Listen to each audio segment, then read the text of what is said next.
all know that music entertains us, but there's so much more to it than that. Music is what brings us together. It can inspire, motivate, and heal.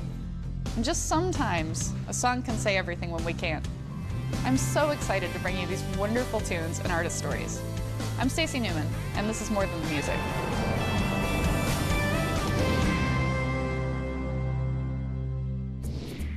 Hey guys, welcome to More Than the Music. I'm Stacy Newman. This week we are talking to Don McLean.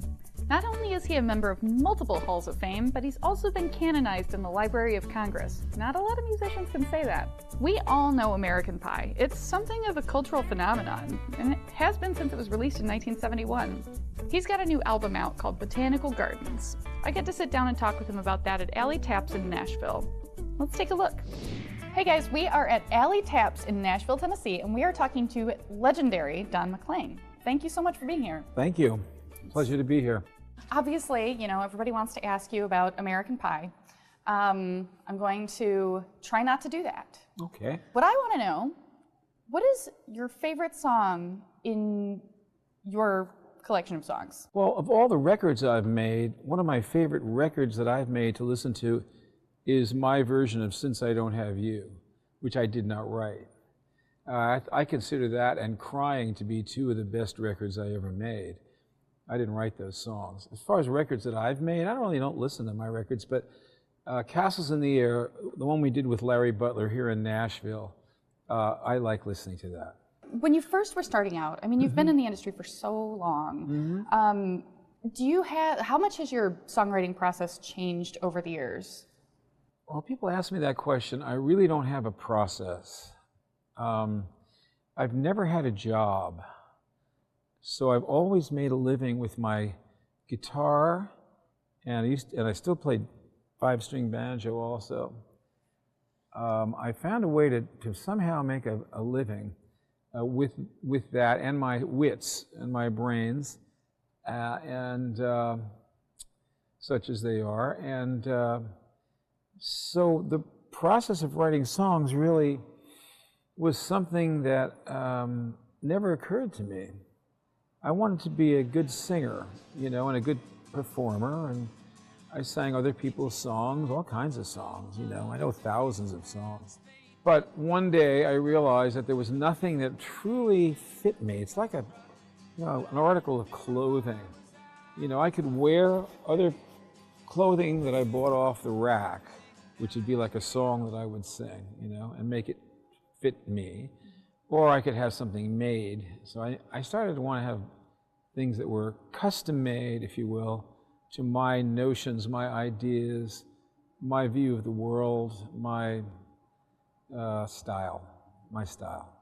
So that required me to start, almost as a necessity, you know, writing some songs. And I started small, and then stayed small. You know, I don't write a lot, so eventually I had enough for an album. There's a long story about that, which I won't go into. And each time I was required to come up with an album, I managed to, you know, have enough material that I was happy with, or add a few songs by other people that I really wanted to sing, not just to throw in there. So that's how it started. You know, there really wasn't a process, but when I answer that question, I like to say, I really have to have something to say. I really have to have an idea that I like. And I love to have a title that turns me on to work with, that I work back off of. I discovered the title American Pie. I looked at that thing, I said, man, that's a great title. That's a killer. Now I got to make a song that's good enough for that. That's interesting. Yeah, that's really cool. Wonderful Baby, the same way. I knew exactly what that song should be. It had to be a small, precious song. I had to find ways of getting preciousness into it. And it requires, therefore, a whole new lyric style with every song I write. And most people would say that's nuts, but that's how I do it. You know, Pete Seeger said, you know, you're like a chef who serves up a wonderful meal and never does it again. So I don't write a lot of songs in the same, you know, in the same vein.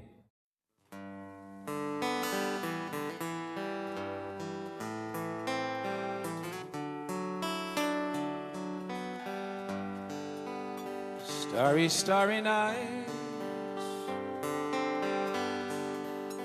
Paint your palette blue and gray. Look out on a summer's day with eyes that know the darkness in my soul. Shadows on the hills. Sketch the trees and the daffodils. Catch the breeze and the winter chills in colors on the snowy linen land. Now I understand what you tried to say to me,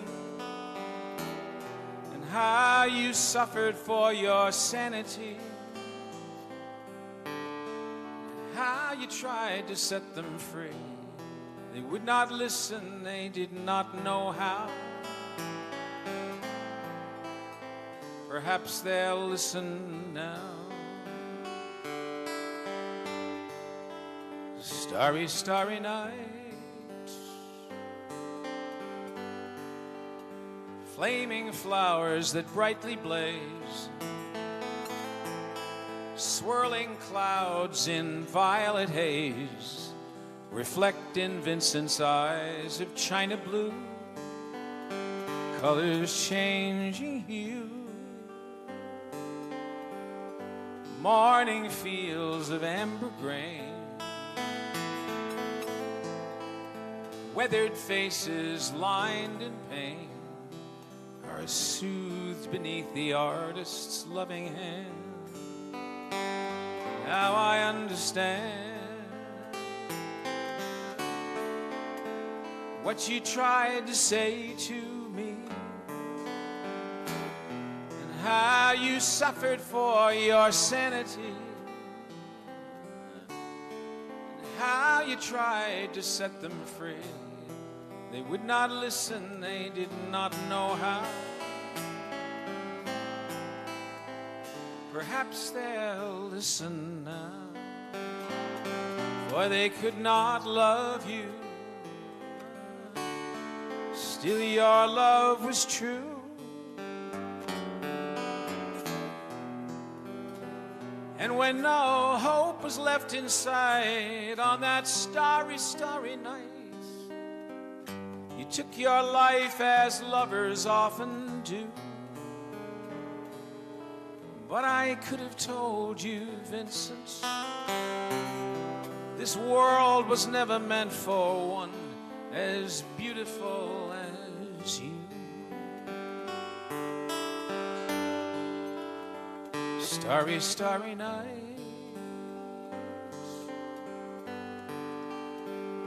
Portraits hung in empty halls,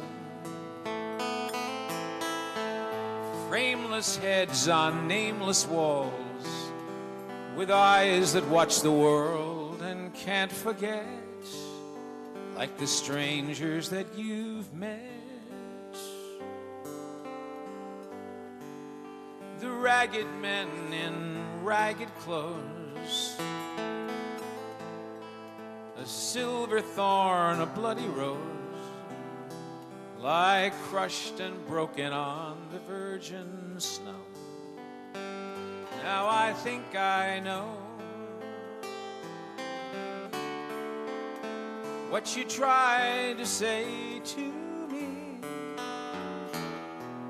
and how you suffered for your sanity, and how you tried to set them free.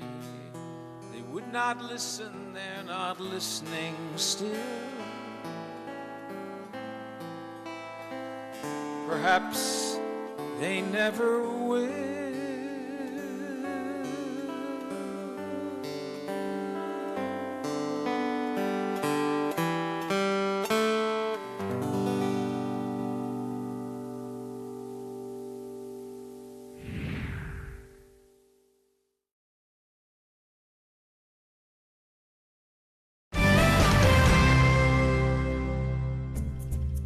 Where were you, and what was it like the first time you heard yourself on the radio?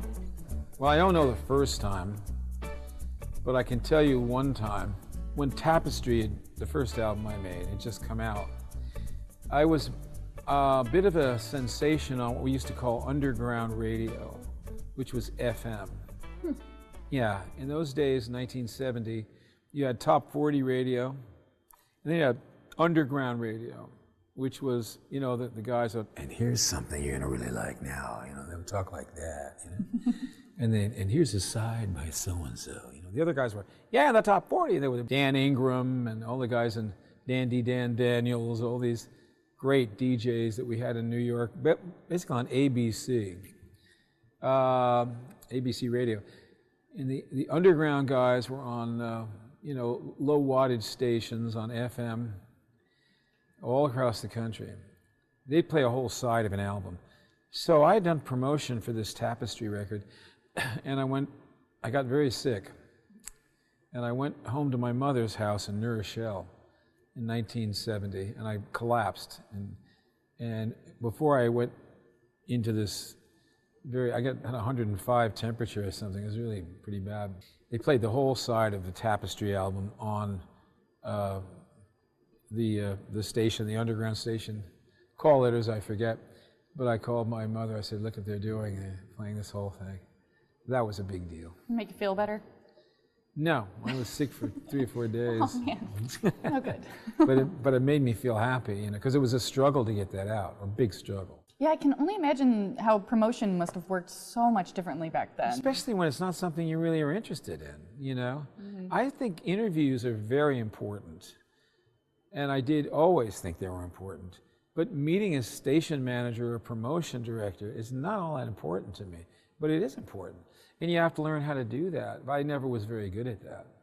I agree with you. Interviews are very important. We appreciate... No, it is important. Everything matters. It all adds up. If you could turn back time and give yourself, your younger self, a piece of advice when you were just getting started, what would that be? I think I would have tried to get along with people better. I was very singular and didn't really have time for anybody else's ideas. I suppose I wouldn't have broken through if I were, you know, a more congenial type of a person. I've missed out in some ways by not having more friends in the business, more musicians, more writers that I know. It came from a certain, I think, insecurity that I had about whether or not I could even do what it is I'd set out for myself. But looking back now, I see that, but I don't know if I could have given myself advice. I took the best advice, which was not to have a job and not worry about it, because that was the hard thing. Yeah, trust your talent and just go with it. Yeah, I never looked back and I never changed direction. I was working on my act when I was 15, 14. I was going to ask, how old were you the first time you played in front of a real audience? Oh, I don't know what a real audience is, but professionally, I guess that's what I when mean. I got hired to play jobs at the bitter end, and I was the first act on a 3-act bill. And that's a slog, because sometimes you do 2 shows, 3 shows a night, in front of an audience that just really couldn't care less. I mean, and it was a great experience, because, you know, a lot of kids when they grow up, they can sing and they're in shows in their schools, and the kids are all out there and they just support the other kids, you know, so much. I mean, and there's a lot of talent in these schools because they do these Broadway shows and they find people to sing these songs who are great, the kids are great, and they get tremendous support. And you go out in the world and that's not how the world is. They don't care about you. So I had to learn that. It was a hard lesson to learn. So if I could get an encore out of that audience, I was lucky. You know, polite applause was what I was working for, you know, and in those days, they tell you to get the hell off the stage, you know, which was good. You know, you need to start out and know what the reality of things is. But there were a lot of long, cold runs as an unknown at these places around the country. that I did. Well, what I'm curious about is how it worked back, like in the 60s and 70s. Would you have to like really just get in a van and go to all of these radio stations for promotional stuff? Well, yes. What you do is you go around with the independent promotion guy in his car, and you go to one, in a town, and you go to every station. It was the really aggressive, hard-working, ambitious, and talented guys that really, really made it. I was none of that. I was a guy with ideas. I guess I was a poet in some sense. Absolutely. And I don't know what I am, but I just couldn't care less. But I did it. People would say, you got it, okay, I'll do it. But these guys loved it. They'd get their Billboard magazine and they'd read on the business. I was into my horses and riding in the woods. I wanted to be in the woods, really more than anything. Just be in the forest. And that was my main. If I look back on my life, I don't think about playing the White House or Royal Albert Hall or Carnegie. I think about the times I had with my horse in the woods. That's what I think about. Do you still keep horses? I'd have 3, yes. Mm-hmm. They're beautiful. Yeah. I can't ride though. I got thrown off of one when I was a kid, so now I'm kind of scared of them. But I'll pet them. You're going to get thrown off. Yeah. I nearly got killed a couple of times, but it kept me going. Until I got in my late 60s, then I almost got killed. And then I cooled it, because I realized I have some work to do, and I didn't want to be in a striker frame, or crippled or something. But that'd be no good. I had a great 30 years, I'll tell you that. Keep it tuned in to More Than the Music, guys. We'll be right back with more with Don McLean.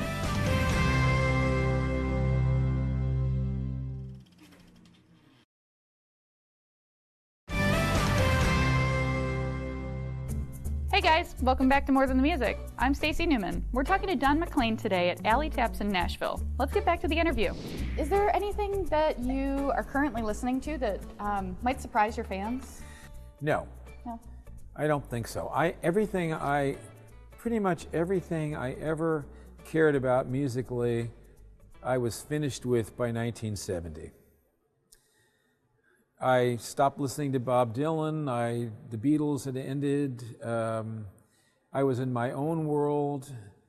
I always go backwards from the 70s, like even to the 1920s. I love lately the YouTubes of the Golden Gate Gospel Quartet. And you'll see those, there's a few of those. They do Swing Down, Sweet Chariot, and they're almost like the modern jazz quartet. These 4 or 5 gentlemen who I just love the discipline, and I love the music they make. But I go from one thing to the next, but it's all back in that time period, pretty much. It must have been like 10 years ago when my guitar player said to me, well, there's a site on the internet on your computer called YouTube. I had never heard of it. It was brand new. Boy, do I love that. There are so many artists that I knew that I never thought I'd see again.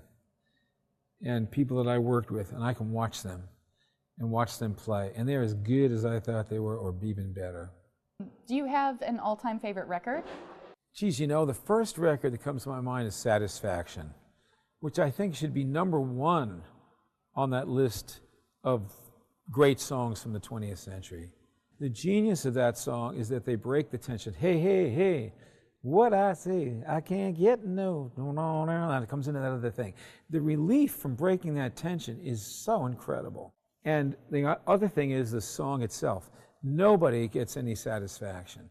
Everyone's looking for satisfaction, and no one's getting any. And that's the root of everything.